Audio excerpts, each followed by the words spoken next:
Eu entrei na sala de aula um dia sem saber que a minha vida estava prestes a mudar. Quando a aula de português começou, eu descobri que a professora ia passar um filme. Uhul, essa de Queiroz é o ca... O único problema é que eu tinha faltado a última aula, então eu peguei o filme da metade. Droga. Mas o resultado disso foi bem diferente do que eu imaginava. Eu não sei se é preciso avisar isso, mas... esse vídeo sobre spoilers contém... spoilers.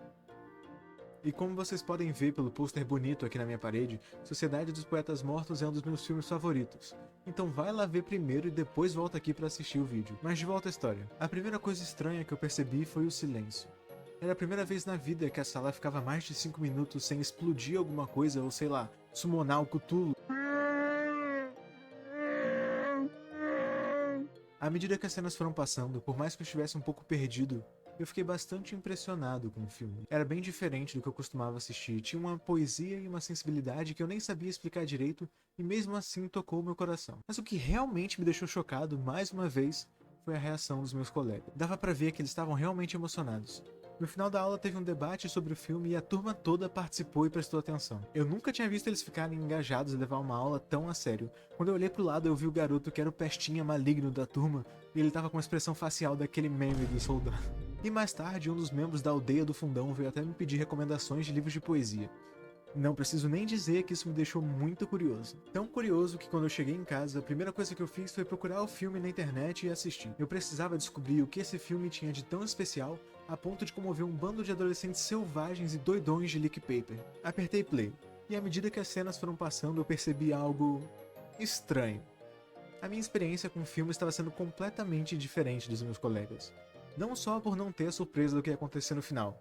As cenas pareciam realmente ter sentimentos completamente novos. Como se eu estivesse assistindo outro filme. Vocês já viram aquelas pinturas que usam ilusões de ótica para fazer sua percepção mudar conforme você observa? Por exemplo, essa aqui, do pintor ucraniano Oleg Shuplyak. A princípio, parece uma pintura de um lago normal, mas depois de algum tempo a gente começa a reparar que as figuras na cena formam o rosto de um homem. A mulher no lago é o nariz, o cisne é uma orelha e a grama forma uma barba. A sensação que eu tinha assistindo o filme era exatamente essa. Dentro das cenas aparentemente suaves, o filme ia deixando coisas escondidas que iam formando uma figura muito mais profunda. O filme começa com jovens rebeldes divertidos, professor sábio divertido, jovem muito rebelde divertido, adolescente talarico divertido e o mix. Certamente esse vai ser um filme divertido, né? Vai ser tipo Escola do Rock, o Jack Black vai aparecer com... Oh my God! Oh my son! My son, my poor son!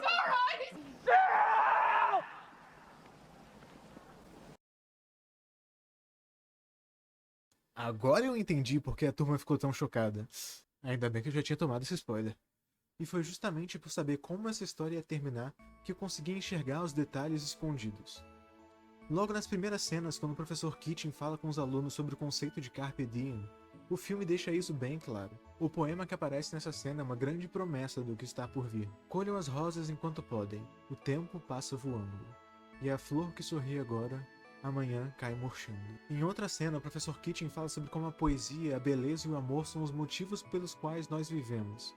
De modo que quando o pai do Neil separa ele da paixão dele pelo teatro e dos amigos, o destino dele parece uma consequência quase matemática, já que esses eram os motivos dele para viver. Essas pistas bem estabelecidas são a base de todo bom plot twist, e descobrir elas por si só já era bem legal, mas tinha algo além disso, afinal, não era a primeira vez que eu assistia um filme sabendo do final, e nas outras ocasiões eu nunca tive essa sensação de que o filme todo tinha se transformado.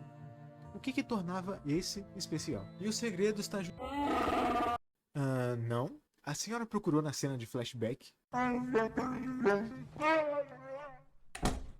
Onde é que eu tava? Ah, o segredo está justamente nesse contraste de sentimentos. Assistindo da primeira vez, as cenas parecem despreocupadas e leves. Na segunda, melancólicas e nostálgicas de alguma forma. Mas nada mudou objetivamente nas cenas, só a maneira como eu olhava que era diferente. Então a única conclusão possível é de que esses sentimentos já estavam lá desde o início. Ou seja, o filme faz mais do que deixar pistas escondidas.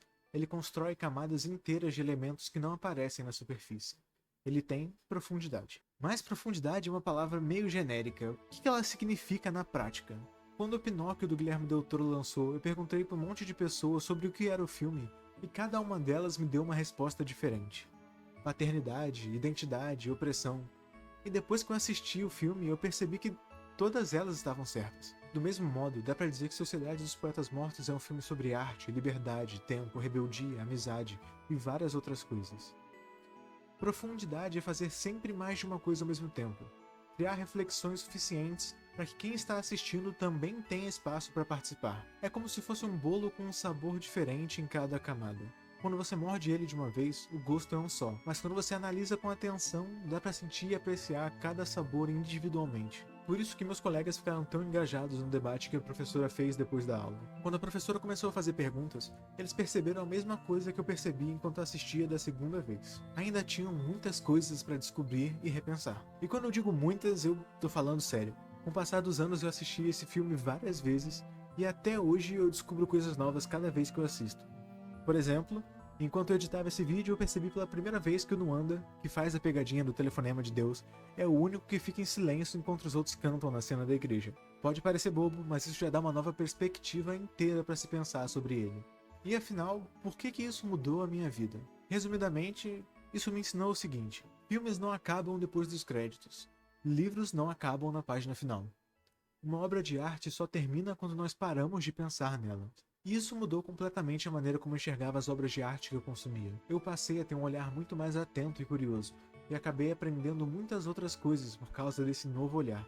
Mas esses são assuntos para outros vídeos. Inclusive, esse foi o primeiro vídeo do canal. Eu espero que vocês tenham gostado. Se quiserem acompanhar mais conteúdos como esse, lembre de se inscrever e deixar um like. Eu também tô no site roxo de transmissões e no Instagram. Então se você quiser dar um oi, pode passar por lá.